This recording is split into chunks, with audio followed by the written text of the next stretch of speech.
I'd like to agree with what's just been said by both of the panelists. On the other hand, I also would like to offer a voice of caution, and it's really looking at the flip side of this this insight that you've all shared, which is that if a disease breaks out, if a pandemic starts among members of a particular community, we have to be very careful about not stigmatizing them, not turning them into scapegoats, because the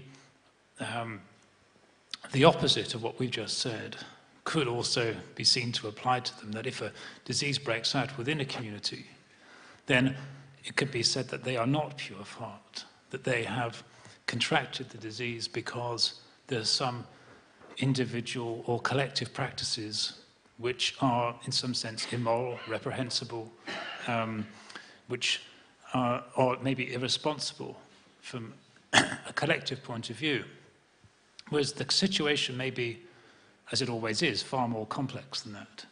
And what individuals do in terms of their state of mind and what collectivities do to try to encourage health is just part of a bigger picture. So I kind of endorse what's been said, but I'd also like to add that note of caution. Yes, I'll just add to that the importance of this sort of psychological perspective. It's a well-known group phenomenon that there's a desire to project the problem into somebody who is perceived as being to blame or ill or unworthy. That's the scapegoating mechanism. It's a defense mechanism that allows you then to feel pure of heart, when actually you may not be at all pure of heart. And on the group level, that can lead to persecution of those who are for some reason unfortunate or unwell. And the task is always to look into oneself, isn't it? To check your own status before you put that blame elsewhere. Yeah. Next comment, reflection. Hi, thanks to all the panellists for a wonderful seminar. I'm still digesting most of it. But one thing that I was wanting to ask, going back to the quantum theory angle, that we know there are particles that only exist when observed by a human being. I think it was Schrödinger, came up with the hypothesis a long time ago, but they've discovered these particles that only exist when a person looks for them. They have sophisticated machinery that can check to see if these things are there, and they only register any presence when we get even a lay person into the room to look at them. Do you think that crosses over into maybe damage to our auric field? I mean, I certainly think that any time I've felt low or down or been forced to go to a happy event, you know, come along to a party, come on, you'll enjoy yourself, and where you feel you don't quite fit in, I think it was the first speaker that spoke about vibration, your vibration being low and high. Do you think that you need to have a knowledge or an observation of what's going on to repair, let's say, any damage that your lifestyle or circumstances might have caused? And that's just open to anyone. That was a pretty long question. Trying to remember where the question started. But the first point was, I think you were making, was that, well, it was a question about particles that only exist because we are paying attention, because we are observing them. So it's a question about our own involvement in the creation of a particle? No, well, that's kind of a metaphor for, you know, there's parts of us that and if we don't have an awareness of them, a specific awareness of them, can we still manage to maybe repair any damage? Well, it's maybe not the best word, but any kind of parts of our aura that are causing ill health or disease or pain. I've been suffering chronic pain since I was 19, and going back and forward to hospitals for a long time. And I've got this sense that there's something going on that I can't quite see. Okay, so could we make that a sort of general question for the panel? How much do we have to know in an accurate, detailed and precise way in order to bring about a healing? Yeah. Could we put it like that? Yep. Yeah.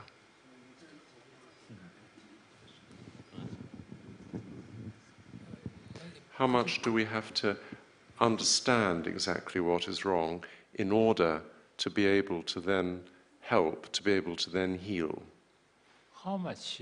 Do we have to have what level of knowledge is required before we can carry out a treatment? Sorry, we'll get there. Just give us a minute. Do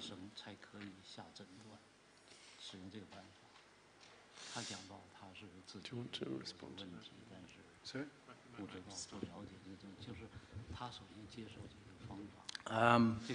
Just to start while we're waiting there, do you know the five-element theory at all? Okay, if I had a board here, I could draw it for you, but part of this is five-element type theory stuff, where you have cycle of creation or cycle mother-child type cycle and cycle of control. So you need to look at some of that stuff, I think. But you need a board to draw that sort of stuff. Well, I've got it here in front of me now. Oh, okay, yeah. Okay. I mean, would you call this, I would probably describe that as a metaphor theory. I mean... Each of those elements has an emotion. Yeah. And so if you look at your life in terms of these types of things, the emotions, as well as the pathologies of those particular elements, you can see a pattern emerge. Okay? And when you look at that pattern, you can see where you need to affect. Okay.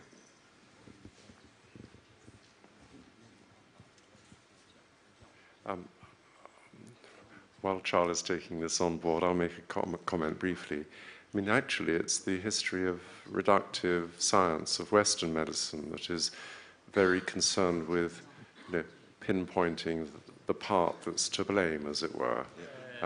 But what we've been hearing about today is the importance of identifying patterns or rhythms. It's a much more holistic view, so that clearly then you need to be informed about what's going on, as Wally is saying, but we mustn't forget that given half a chance, the body has a tremendous desire to heal itself. So we don't have to be encyclopedic. We have to point it in the right direction and not get in the way of the healing process, but just to find ways to support its natural desire to heal. Now, Charlie, would you like to speak? Yes, this is sometimes the communication is quite difficult, because I'm limited with my vocabulary of English, and so also even sometimes I difficult to understand your question, because in my viewpoint, even I don't think it's how can I say. It is this question too conventional and based on reductionism. So this is what I wanted to talk. What you ask, for instance, could we make some diagnosis? And also could we make what part of our body have problem? Then we cut it out by surgery. For instance, like this question. This is a question of Greek thinking. So it's a complete different way. Of course, what I talk is the knowledge of science. From the science to technique, it takes time, perhaps take decades.